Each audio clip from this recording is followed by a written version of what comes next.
NTV অনলাইনে আপনাদেরকে স্বাগতম। আমি আজকে সুজন এই মুহূর্তে দাঁড়িয়ে রয়েছি ঠাকুরগাঁয়ের রানীশঙ্কল উপজেলা পরিষদে। আসন্ন যে বাজেট প্রত্যাশা, এই বাজেট প্রত্যাশা নিয়ে রানীশঙ্কলের মানুষ কি ভাবছে এবং এই বাজেটকে নিয়ে তারা কি সিদ্ধান্ত নিচ্ছে আমরা শুনবো এবং জানাবো আপনাদেরকে। 2025-26 অর্থ বছরে অন্তর্বর্তীকালীন যে সরকার রয়েছে তার কাছে আমার একটাই অনুরোধ যে স্বাস্থ্য খাতে যেন উন্নতি করা হয়। কারণ আমাদের বাংলাদেশের মানুষ প্রায় স্বাস্থ্য খাতের জন্য ইন্ডিয়ায় বা অন্যান্য কোনো কান্ট্রিতে যেতে হয়, কিন্তু আমাদের দেশের যে মানে যে স্বাস্থ্য ব্যবস্থাটা যদি উন্নতি করা হয় তাহলে আমরা মনে হয় যে অন্য দেশে আর চিকিৎসা নিতে যাইতে হবে না।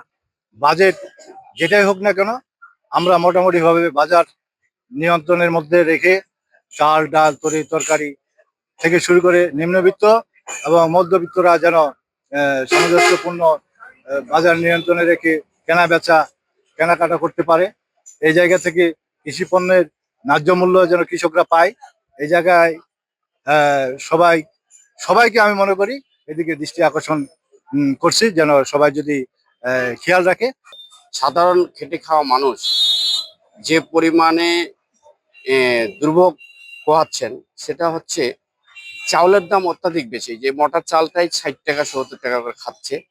কাজেই যে পরিমাণে ইনকাম করতেছে একটা রিক্সা চালক যে পরিমাণে ইনকাম করে সে মোটা চালটাও কিনতে পারে না। কাজেই এই মোটা চালের দাম কমানো উচিত।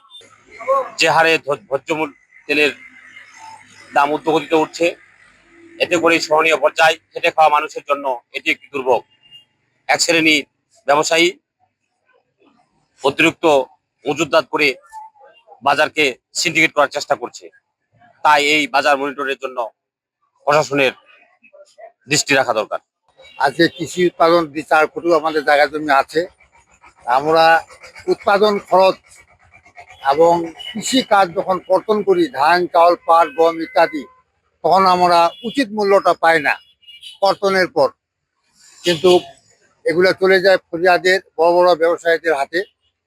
সেই সাথে কৃষকের যে সার বিষ কীটনাশক বিভিন্ন রকমের এগুলো সাশ্রয় করা উচিত।